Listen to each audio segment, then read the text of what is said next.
Bom dia, Canadá!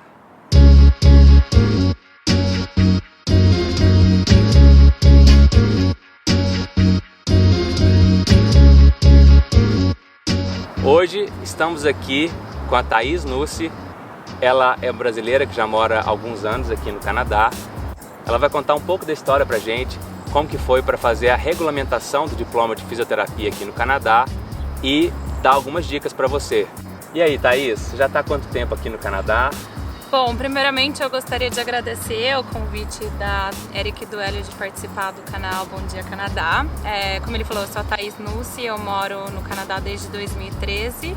Eu sou originalmente de Campinas, eu me formei pela Universidade Federal de São Paulo e em 2013, como eu falei, me mudei para o Canadá e aqui estou desde então, apaixonada por esse lugar e vim compartilhar um pouco com vocês sobre a parte de validação de diploma em fisioterapia. Sim, e para as pessoas que estão nos assistindo, estão no Brasil querendo vir para cá, o que elas podem esperar? Quanto tempo demora para revalidar, desde o dia que elas pousam aqui até o processamento de toda a papelada, os exames, as provas e tudo mais? Eu vou falar pela minha experiência e pelo que eu tenho visto dos leitores da minha página.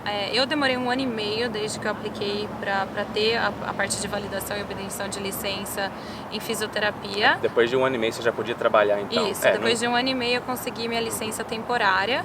Eu acho que é importante falar que toda essa parte de validação de diploma é importante que as pessoas, e eu recomendo que as pessoas comecem diretamente do Brasil. Então, a gente está falando desde 1 ano e meio, quando eu estava no Brasil, eu apliquei para a Alliance, que é o órgão regulador, e depois de 1 ano e meio que eu consegui minha primeira licença. De uns tempos para cá, a Alliance tem sido mais rápida na parte desse processamento, de avaliação dos papéis que você manda da documentação toda. Então, eu acho que esse tempo pode até ser menor agora, contando com todas essas alterações que eles estão fazendo. Mas para mim demorou 1 ano e meio, desde o dia que eu enviei meus documentos até o dia que eu fui considerada apta, o dia que eu consegui minha licença em fisioterapia. Sim. E depois que você consegue a licença e já está apta a trabalhar, como é que está o mercado hoje em dia aqui no Canadá? Cara, a parte de fisioterapia no Canadá em si está sempre em demanda. Um dos motivos tá no fato de que no Canadá existem apenas 14 programas em fisioterapia, então forma muito pouca gente em todo ano. E como é uma área que tá aí, que tem muita gente que precisa desse tipo de serviço. A população envelhecendo bem rapidamente, né? E muito bem também. Sim, aqui considerando... E a população crescendo também aqui no Canadá. Exatamente. Então é uma parte de serviço em saúde que é necessária, só que as faculdades canadenses não dão conta de suprir essa demanda. Então não mudou, se você olhar no Job Bank do Canadá, eles estão falando que a profissão continua em demanda. Existem algumas áreas que são mais do que outras, mas é uma profissão em alta demanda para todas as áreas, seja de ortopedia, neurologia, realmente não importa. E cai justamente no fato de que, é um programa muito difícil de entrar, o programa de fisioterapia aqui no Canadá, e 2, porque, de novo, só formam, de 14 universidades por ano, forma muito pouca gente. Então, não tem profissional, não tem gente suficiente para atender toda a demanda. E para o pessoal que está nos assistindo, aqui no Canadá existem diferenças entre as províncias? Uma vez que você consegue a regulamentação, igual você fez, você pode trabalhar em qualquer província? A Alliance, como eu tenho falado, é o órgão regulador federal, então ela é responsável por todas as províncias e territórios canadenses, com exceção de Quebec. Quebec tem uma ordem específica que basicamente tem um processo completamente diferente da Alliance, então isso sim é uma diferença, que se você for comparar as províncias com Quebec, tem uma diferença bem gritante, mas para todas as outras é o mesmo processo. Então você passa pelo processo de validação de diploma da Alliance e obtenção de licença, e daí basicamente você precisa escolher em que província você quer atuar. para daí você conseguir pegar a sua licença específica para a província. Então, para mim, por exemplo, que moro em Calgary, a minha licença é pelo College de Alberta. Se eu quiser me mudar e ir para British Columbia, eu vou ter que fazer, não vou ter que fazer nenhum processo de reavaliação de novo, mas eu preciso obter minha licença lá. Então, eles vão pedir um police check, eles vão pedir... Mas é uma documentação básica e rápida, super simples, né? Demora uma semana para você conseguir mudar de província. Mas, de novo, Quebec é diferente. Quebec você precisa passar pelo processo deles, que é completamente diferente, são outras documentações, o período de validação é outro também, então é bem distinto um do outro. Será que o fato de Quebec ter uma documentação diferente faz com que eles tenham maior demanda de profissionais, porque os profissionais de outras províncias têm dificuldade para poder ir para lá, não é, Débora? Mais ou menos. Pelo que eu entendo, assim, foge um pouco do que eu tenho experiência, mas eu fiz bastante pesquisa nisso, porque tem muita gente que me procura com essas perguntas. O processo, pelo que eu entendo, de validação de Quebec, ele parece ser um pouco mais complicado do que pela Alliance. Mas tem muita gente que tem essa atração por Quebec por causa da língua, por causa da cultura, por todas as belezas que Quebec tem como província. Mas é possível que você faça a validação pela Alliance e depois você transfira para Quebec. É mais complicado do que, por exemplo, transferir para BC, para Ontario, mas é possível. Sim. Então, mas em termos de demanda profissional, demanda de mercado, é meio que equivalente no país inteiro. Se você está falando dos territórios mais ao norte, das províncias que não são muito atrativas para as pessoas, aí é um pouco diferente, mas em termos da demanda daqui, das províncias que os brasileiros normalmente estão atrás, é bem alta. Thaís, e fala pra gente, quando você começou a fazer o processo seu de revalidação, qual foi a maior dificuldade que você encontrou? Foi a prova de inglês? Foi a prova técnica em si? Olha, eu acho que, eu vou falar por mim, pelo que eu escuto das pessoas que me contatam. Eu consegui passar na minha prova de inglês de primeira, porque eu já tinha fluência na língua. Seria o IELTS, não é? Eles aceitam o IELTS e o TOEFL, e também tem um outro, que é um exame que é administrado apenas em Toronto, então não é muito viável para brasileiros que estão no Brasil ainda. A nota mínima, você sabe, dessa... A nota média do IELTS mínima é 7, lembrando que é o IELTS acadêmico que eles exigem, então não adianta fazer o General, porque eles não vão aceitar. É um pouco mais difícil, né? E pro TOEFL, de 120, você tem que acertar 90 com um mínimo de 21 em cada componente. E eu lembro que quando eu fiz, eu optei por fazer o TOEFL, porque era a data mais próxima que tinha, até onde eu me lembro. Eu estudei bastante, consegui passar de primeira. Eu achei a prova, como qualquer outra, estressante, porque eu não acredito que elas te avaliem tão bem quanto eles deveriam, mas é uma prova padronizada, não tem o que fazer. Mas eu acabei fazendo o IELTS também para imigração, mas era o General. Eu achei o IELTS mais complicado, então se eu puder recomendar, eu falo pra galera fazer o TOEFL, porque eu achei mais tranquilo. Então, o inglês é uma coisa que muita gente esbarra, que muita gente tem dificuldade com o inglês. Eu acho que o brasileiro também tem a mania de achar que sabe mais do que acha. Então, você fala, muita gente me contata e fala, eu tenho inglês moderado, médio. Aí, quando você vai falar com a pessoa, tá mais para fraco e básico do que... E só lembrando que, tanto no caso do IELTS quanto do TOEFL, você tem que se condicionar para a prova, como se fosse um vestibular, né? Você tem que se familiarizar. Tem que estudar bastante, praticar, levar a sério, porque no dia da prova você tem que ter o timing das questões também. Exatamente. Exatamente. A minha irmã estava até me falando que ela fez recentemente o IELTS e caiu uma questão lá, uma questão da área médica, né? E ela respondeu todo o conhecimento que ela tinha. E a nota dela foi muito baixa, porque ela esqueceu totalmente, ela não sabia dos parâmetros, do jeito que tinha que responder a prova. Exatamente. Apesar da questão técnica ter sido boa, mas praticamente quem está corrigindo ali é um ser humano robotizado, né? Ele quer ver um parâmetro ali, né? Exatamente. Essa parte realmente é muito importante. E eu acho que uma outra dificuldade que muita gente encontra já entra na parte das provas, né? O Brasil em si, a média dos candidatos que passam de primeira nas provas da Alliance está abaixo de 50%, que é muito baixo se você for ver. Então essas duas coisas com certeza são os problemas que eu acho que o pessoal que me contata, eles estão realmente tendo problemas. com a parte do inglês e a parte das provas. A parte das provas em si, existe uma literatura muito vasta para estudar ou tem tipo um resumão que a pessoa consegue fazer um download e estudar? O livro que eu recomendo, que foi o que eu utilizei né, para os meus estudos, ele é chamado de NPTE Guidebook, que é um livro dos Estados Unidos, porque nos Estados Unidos eles têm esse mesmo tipo de prova. E é exatamente isso que você falou, ele é um resumão que ajuda bastante a criar meio que um calendário de estudos para você não se perder. Mas o que eu acho... Se a pessoa digerir bastante, esse livro em si, ela já tem conhecimento necessário para poder passar na prova? Eu acredito que sim. Precisa estudar bem.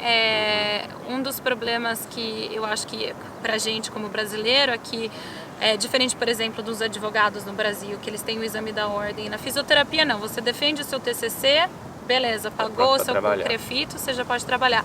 E aqui não, você precisa fazer, as provas de qualificação, elas são mandatórias até para os canadenses.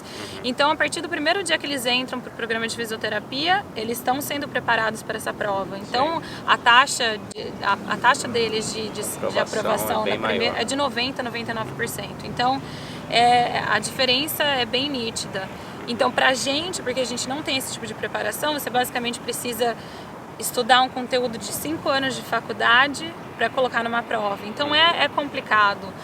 E outro problema bastante que eu acho que, de novo, do brasileiro achar que ele sabe muito, que tem muita gente que confia no próprio conhecimento, na própria experiência profissional, e daí encara uma prova de 200 questões em 4 horas em inglês. Um vocabulário diferente. Algumas... Tem pegadinha nessa prova? Não tem pegadinha. Não existe isso, mas é um conteúdo muito vasto. Então eu acho que tem muita gente que paga pra ver, né? Chega na hora e fala, meu, que é isso? Eu não estudei. Então precisa bastante de estudo, sim, e esse é um dos outros obstáculos que as pessoas enfrentam, né? Thaís, para o pessoal que está nos assistindo, desde a tradução dos diplomas, a tradução do syllabus, né, que é o conteúdo programático, tem como você fazer um resumo de todos os passos que a pessoa tem que enfrentar até conseguir validar? Então, falando do processo de validação de diploma em si, ele é dividido em 2 partes. Então, você tem a parte de credentialing, que é toda essa parte de documentação que você está falando, e a parte de examinação das provas. A parte de credentialing também se divide em alguns ramos. Então, existem alguns documentos que o candidato é responsável por mandar, o que inclui o diploma, informação pessoal, o pagamento, o documento de identidade. Então, isso é super fácil de agilizar, não tem muito problema aí. Os documentos que a faculdade é responsável por enviar, novamente, tem que ser diretamente para a Alliance, não pode ter ninguém ali no intermédio. Todos os documentos traduzidos com juramentado, né, tradução juramentada. Isso inclui o histórico escolar, contendo carga horária, nota, o nome da matéria, o conteúdo programático. Eles mudaram recentemente não, desde que quando eu apliquei, a parte do conteúdo programático que eles querem é apenas referente aos estágios supervisionados, é a parte que eles se interessam. E é basicamente isso. Esses são os 2 documentos com um outro formulário que basicamente é alguém da faculdade que vai escrever que tipo de matéria você teve, os créditos. Então, em termos de documentação, só isso. Eu sei que em algumas áreas a pessoa manda todo o conteúdo programático e depois que ela passa nas provas, está tudo pronto, ela tem que fazer algumas disciplinas porque o conteúdo programático não bateu. Existe isso na fisioterapia também? Na parte da Alliance, existem 3 vertentes que um caso pode tomar. A primeira é você foi equivalente, você tem a mesma educação que um canadense teve, beleza, está aprovado, vai fazer a prova. Isso foi o que aconteceu comigo. Então eu tinha horas suficientes de estágio, eles pedem 1.025 horas, eu tinha 1.210, então eu tirei isso da minha lista e fui fazer a prova. Existe um cenário B, que são os candidatos que eles têm um certo número de horas de estágio, que é basicamente isso que eles querem saber. Quantas horas de estágio clínico supervisionado você fez? Se você tiver feito no mínimo 820 horas de estágio, mas você não completou 1.025, então você está ali meio que naquele limbo, eles te permitem contribuir e complementar essas horas com trabalho. Então você pode mandar mais documentação comprovando que você trabalhou esse restante de hora. E existe um terceiro cenário de que a sua educação não é equivalente, você tem menos que 820 horas e eles basicamente encerram o seu caso, não tem muito o que fazer nesse terceiro cenário. Para todos os dois que podem dar certo, né, que vão dar certo, um curso é mandatório para todo mundo, que é o curso de fisioterapia, do contexto da fisioterapia e da saúde pública no Canadá. Então, qualquer pessoa que foi educada internacionalmente, você tem que fazer esse curso. É um curso online, é super simples, é meio chatinho, não tem muita informação assim interessante. Para você se familiarizar com o contexto, isso, com a para você cultura entender canadense, como cultura funciona. de trabalho. Exatamente, é a parte de saúde no Canadá. E esse curso ele varia de 7 a 11 semanas, é online, é super tranquilo, é interessante, mas você já está numa parte do processo que você só quer, né, chegar nas provas e acabar com tudo. Então esse curso é mandatório, todo brasileiro tem que fazer esse curso, a não ser que você tenha feito esse curso aqui no Canadá por algum motivo, então você não precisa refazê-lo. Mas essa é a única matéria, então não existe isso de você precisa fazer matérias, não. Ou você tem a matéria e você já vai fazer a prova e faz esse curso, ou você não tem as horas de estágio, você só tem que comprovar mais com o trabalho. Então é um pouco diferente de algumas outras profissões que você tem que complementar com curso. Para fisioterapia não existe isso. Perfeito. Em Quebec eu sei que existe. Em Quebec, em vez de ter 3 cenários, eles têm 5 cenários. Então, por lá, você tem que fazer, na maioria das vezes, você tem que fazer cursos adicionais. E depois, o final seria mandar a prova de inglês, né, o resultado, isso, enviar e fazer a prova de fisioterapia em si. Isso. Então, ao mesmo tempo que você está mandando toda essa documentação e a faculdade está mandando essa documentação, você está agilizando a prova de inglês também, que também deve ser organizada de uma maneira que a instituição que você fez a prova tem que mandar direto para a Alliance também. Então essa é a primeira parte de credentialing, né? Você mandar os seus documentos, a faculdade mandar os documentos dela e preencher o curso de inglês. Aí uma vez com tudo isso feito, se você recebeu o ok da Alliance, daí você vai parte das provas, né? De examination, que Existe a prova teórica, existe a prova prática também? Isso. A primeira prova é a prova teórica, ela é chamada de a prova qualificatória. Então, são 200 questões múltipla escolha que você tem que completar em 4 horas. E existe uma nota de corte, o cálculo é completamente bizarro, não me pergunte como que eles chegam nessa nota. É baseado é uma média ponderada de acordo com a nota de todo mundo, isso, né? Mas é bem mais complicada que aquelas de vestibular, que era fácil de entender. Essa daqui tem várias variantes, mas enfim, uma vez que você atingir essa nota de corte, você recebe o resultado e você basicamente tem o ok da Alliance para fazer a prova clínica.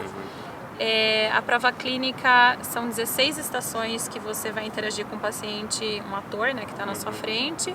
Algumas delas você tem uma parte escrita também e algumas outras é só mesmo a interação direto com o paciente. É uma prova que basicamente dura o dia inteiro. Você tem um break no meio e tem toda uma parte de preparação, porque é bastante gente fazendo prova, é num hospital, é num centro acadêmico, é bem estressante. E tem como se preparar para essa prova clínica? Tem algum lugar que tem dicas? Então, eu achei, pela minha experiência, eu achei mais complicado me preparar para a parte clínica do que para a prova teórica. Eu acho que a prova teórica realmente você tem que sentar, estudar e dar o seu melhor.